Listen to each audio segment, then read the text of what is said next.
பாக்கியா கிட்ட ராதிகாவை பத்தி சரி குறை சொல்ல ஆரம்பிக்கிறாங்க. இவ வந்ததுக்கு அப்புறம் தான் என் பையனோட வாழ்க்கையை பாதிக்கப்பட்டுச்சு அப்படின்னு சொல்லி இந்த பக்கம் ராதிகா மேல தேவையில்லாத பழி எல்லாம் சுமத்திட்டு இருக்காங்க. ஆனா இதெல்லாம் பாத்துட்டு இருக்கிற பாக்கியாவுமே, இங்க பாருங்க அத்தை, நீங்க ராதிகா மேல என்ன கம்ப்ளைண்ட் சொன்னீங்க, உங்க பையனை சரியா பாத்துக்கிறது இல்ல, சரியா கவனிக்க மாட்டேன்னு சொன்னீங்கல்ல. ஆனா இப்போ அவங்க சரியா கவனிச்சிட்டு இருக்காங்க. சொல்ல போனா கோபியா ஹாஸ்பிட்டலுக்கு உங்களுக்கு முன்னாடி அவங்க அப்பாயின்மெண்ட் போட்டு கூட்டிட்டு போயிருக்காங்க. அதே நேரம் கோபியை கூட்டிட்டு வாக்கிங் போயிட்டு இருக்காங்க. அவருக்கு பிடிச்ச விஷயங்களை சமைச்சு கொடுக்க ஆரம்பிச்சிருக்காங்க. அது போக இந்த பக்கம் கோபி சொல்ற விஷயங்கள் எல்லாத்தையுமே ஏத்துக்கிட்டு தன்னோட வாழ்க்கையை அவருக்காக மாத்திக்க ட்ரை பண்ணிட்டு இருக்காங்க.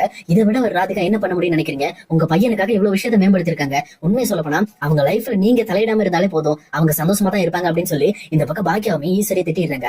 அதே நேரத்துல ஈஸ்வரியுமே, நீ பேசுவ பாக்கியா, உன் ஃப்ரெண்டுக்காக நீ என்ன வேணாலும் பேசுன்னு எனக்கு நல்லா தெரியும், ஏன்னா நீயும் ராதிகாவும் அந்த அளவுக்கு நீங்க திக் ஃப்ரெண்ட்ஸ் இல்ல அப்படின்னு சொல்லி இந்த பக்கம் ராதிகாவையும் பாக்கியாவையும் சேர்த்து இந்த பக்கம் ஈஸ்வரி திட்டிட்டு இருக்காங்க. இந்த மாதிரி வீட்டுல இருக்க எல்லாருமே ஒன்னா சேர்ந்து பேசிட்டு இருக்க டைம்ல கரெக்டா இந்த பக்கம் பாக்கியாக்கு ஒரு போஸ்ட்டுமே வருது. அந்த போஸ்ட் லெட்டரையுமே இந்த பக்கம் வந்து செல்லின்னு போய் வாங்கிட்டு அந்த போஸ்ட் லெட்டர் பார்த்த உடனே பயங்கரமா ஷாக் ஆகுறாரு. உண்மையை சொல்ல போனா அது கோர்ட்ல இருந்து ஒரு லெட்டர் வந்திருக்கு. இதை பார்த்துட்டு இந்த பக்கம் பாக்கியாட்ட கொண்டு வந்து, அம்மா இந்த மாதிரி உனக்கு கோர்ட்ல இருந்து லெட்டர் வந்திருக்குமா அப்படின்னு சொல்லி சொல்றாங்க. உடனே ஈஸ்வரியும் அந்த லெட்டர் டக்குன்னு வாங்கி, இது என்ன லெட்டர் கோர்ட்ல இருந்து அப்படின்னு சொல்லி பாக்கியாட்ட கேட்கறாங்க. அப்ப பாக்கியாவுமே, நான் கோபி மேல கொடுத்திருக்கான கேஸ், அந்த கேஸுக்கு என்ன ஆஜராக சொல்லி இந்த மாதிரி வந்திருக்கு, நாளைக்கு கோபி மேல விசாரணை நடக்க போகுது அப்படின்னு சொல்லி சொல்றாங்க. உடனே இதை கேட்டவொன்னு இங்க ஈஸ்வரி பயங்கரமா கோபம் ஆகுறாங்க. உடனே பாக்கியாவை பார்த்து, நான் உன்ன அன்னைக்கு என்ன சொன்னேன், என் பையன் பேர்ல இருக்க கேஸை வாபஸ் வாங்க சொன்னால, இனிமே நீ கேஸை வாபஸ் வாங்காம சுத்திட்டு இருக்கியா, சொல்லப்போனா முதல்ல போய் வாபஸ் வாங்க, என் பையன் எல்லாம் கோர்ட்டுக்கு வர மாட்டான் அப்படின்னு சொல்லி சொல்றாங்க.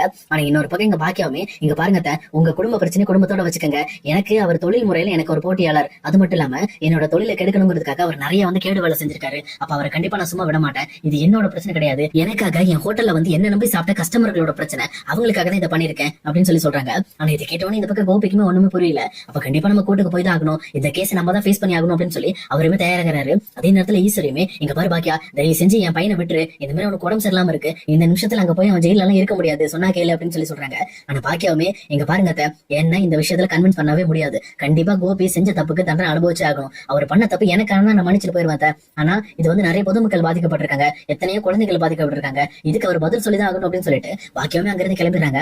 இன்னொரு பக்கம் இங்க ராதிகா கிட்ட கோபியுமே, ஓகே பாக்கியா சொன்னதெல்லாம் சரிதான், சொல்ல போனா நான் அவளுக்கு நிறையவே வந்து பிரச்சனை கொடுத்துட்டேன், அதனால இந்த கேஸை நான் ஹேண்டில் பண்ணிக்கிறேன், நீ இது கவலைப்படாத ராதிகா அப்படின்னு சொல்லிட்டு ராதிகா கிட்ட கொஞ்சம் ஆறுதல் சொல்லிட்டு கோபியுமே அவரோட ரூமுக்கு போயிட்டு இருக்காரு. ஆனா அதே நேரத்துல இன்னொரு பக்கம் இங்க ஈஸ்வரியுமே, என்ன பண்றது, எப்படியாவது என் பையன் இந்த விஷயத்துல இருந்து காப்பாத்தி ஆகணுமே அப்படின்னு சொல்லிட்டு இந்த பக்கம் கோபி கிட்ட போயிட்டு, கோபி உன்னோட வக்கீலோட நம்பர் தான், நான் முதல்ல வக்கீல்கிட்ட பேசுறேன் அப்படின்னு சொல்லிட்டு இந்த பக்கம் வந்து ஈஸ்வரி நம்பர் கேட்கறாங்க. ஆனா கோபியுமே, அதெல்லாம் வக்கீல் பாத்துக்கு வருமா, நீ எதுக்காக இந்த மாதிரி பிரச்சனை எடுத்துக்கிற, அதெல்லாம் ஒண்ணு ஆகாது நான் பாத்துக்கிறேன்னு சொல்லி அவங்களுமே எவ்வளவுதான் ஈஸ்வரியை காம் பண்ண ட்ரை பண்ணாலும் ஈஸ்வரி கொஞ்சம் கூட அமைதியா இல்லாம, நீ எனக்கு ஒரு வக்கீல் நம்பர் மட்டும் கொடு, அவர்கிட்ட நான் பேசிக்கிறேன் அப்படின்னு சொல்லி சொல்றாங்க. அதுக்கேற்ற மாதிரி இந்த பக்கம் வந்து கோபியுமே வேற வழி இல்லாம ஈஸ்வரிட்ட அவரோட வக்கீல் நம்பர் கொடுத்துறாரு. உடனே ஈஸ்வரியுமே இந்த பக்கம் ஒரு வக்கீல் நம்பரை வாங்கி தனியா போய் பேச ஆரம்பிக்கிறாங்க.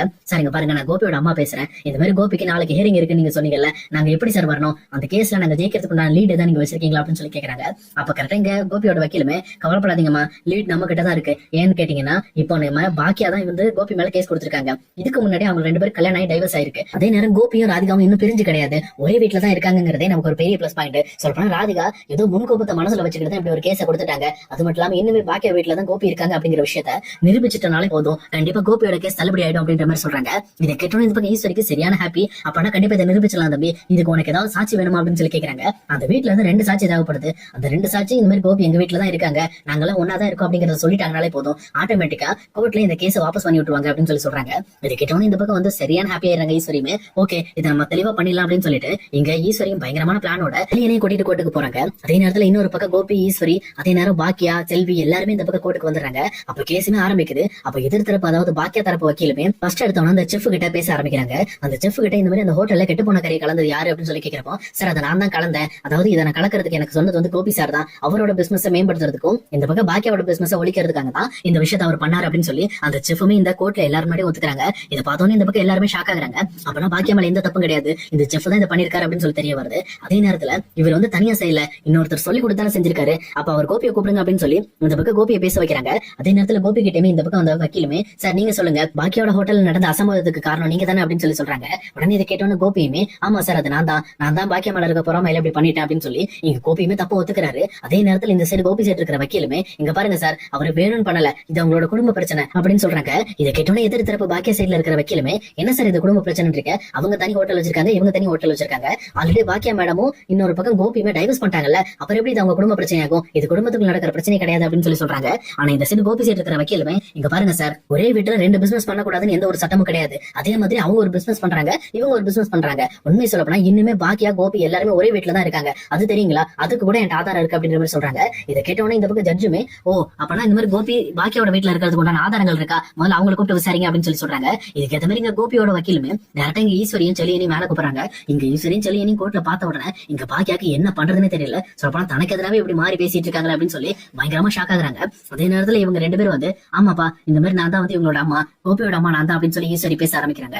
அவங்களுமே இந்த பக்கம் வந்து கோபி எங்க கூட தான் இருக்கா, நான் பாக்கியா கூட தான் இருக்கேன் அப்படின்னு சொல்லிட்டு இந்த மாதிரி பாக்கியோட வீட்டுல தான் கோபி இருக்காரு அப்படிங்கிற விஷயத்த இங்க நிரூபணம் பண்ற மாதிரி எல்லாருமே பேசிட்டு இருக்காங்க. இப்படி ஒவ்வொரு ஆதாரங்களும் உடைய இந்த பக்கம் கேஸ் அப்படியே ஆப்போசிட்டா பாக்கியா சைடு திரும்புது. அப்ப இந்த பக்கம் பாக்கியா சைடு கோபியோட சைடு வக்கீல் வந்து இங்க பாருங்க, நீங்க எதுக்கு இப்படி இந்த மாதிரி உங்க குடும்ப பிரச்சனையை கோர்ட்டு கொண்டு வந்து தேவையில்லாம கோபி அவமானப்படுத்திட்டு இருக்கீங்க, எல்லாரும் ஒன்னா தானே இருக்கீங்க, ஒரே வீட்டுல தானே, அப்புறம் என்ன உங்களுக்கு பிரச்சனை அப்படின்னு சொல்லி கேட்கிறப்போ இந்த சைடு பாக்கியா பேச ஆரம்பிக்கிறாங்க. இங்க பாருங்க சார், கோபி எங்க வீட்டுல இருக்கிறதா உண்மைதான், பட் ஆனா கோபியை நாங்க எங்க வீட்டுல சும்மா வைக்கல சார், அவங்க வாடகைக்கு தான் இருக்காங்க, அதுக்கு சாட்சி யாரு தெரியுங்களா, அதே கோபி தான், நீங்க அவர்கிட்ட கேளுங்க, அப்படி இல்ல அப்படின்னா அவர் வாடகைக்கு தான் இருக்காரு அப்படிங்கறத ப்ரூவ் பண்றதுக்கு என்கிட்ட ஒரு சாட்சி இருக்கு அப்படின்னு சொல்லி சொல்றாங்க.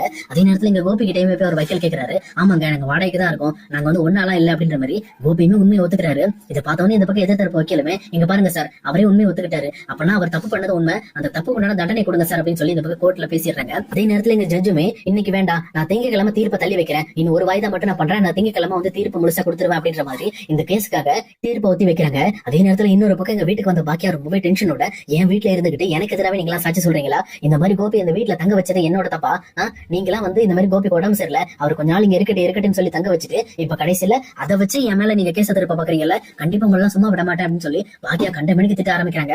அதே நேரத்துல கோபியுமே இங்க பாக்கியா கிட்ட போயிட்டு இங்க பாரு பாக்கியா, இந்த ஒரு காரணத்தை வச்சு நான் தப்பிக்க விரும்பல, கண்டிப்பா வந்து நான் உனக்கு எதிராக நிறைய விஷயத்த பண்ணிருக்கேன், ஆனா அதுக்கு தண்டனை எனக்கு கிடைச்சதான் ஆகணும், அப்பதான் நான் வந்து எனக்கு திருந்தறதுக்கான வாய்ப்பும் கிடைக்கும், அதனால கோர்ட்ல கொடுக்குற தண்டனையை நான் வந்து மனசார ஏத்துக்கிறேன் அப்படின்னு சொல்லிட்டு கோபி அங்க இருந்து போறாரு. அதே நேரத்துல அவர் கிளம்பி கொஞ்ச நேரத்திலேயே ஸ்டேஷன்ல இருந்து கோபி அரெஸ்ட் பண்றதுக்காக ஆளுங்க வராங்க.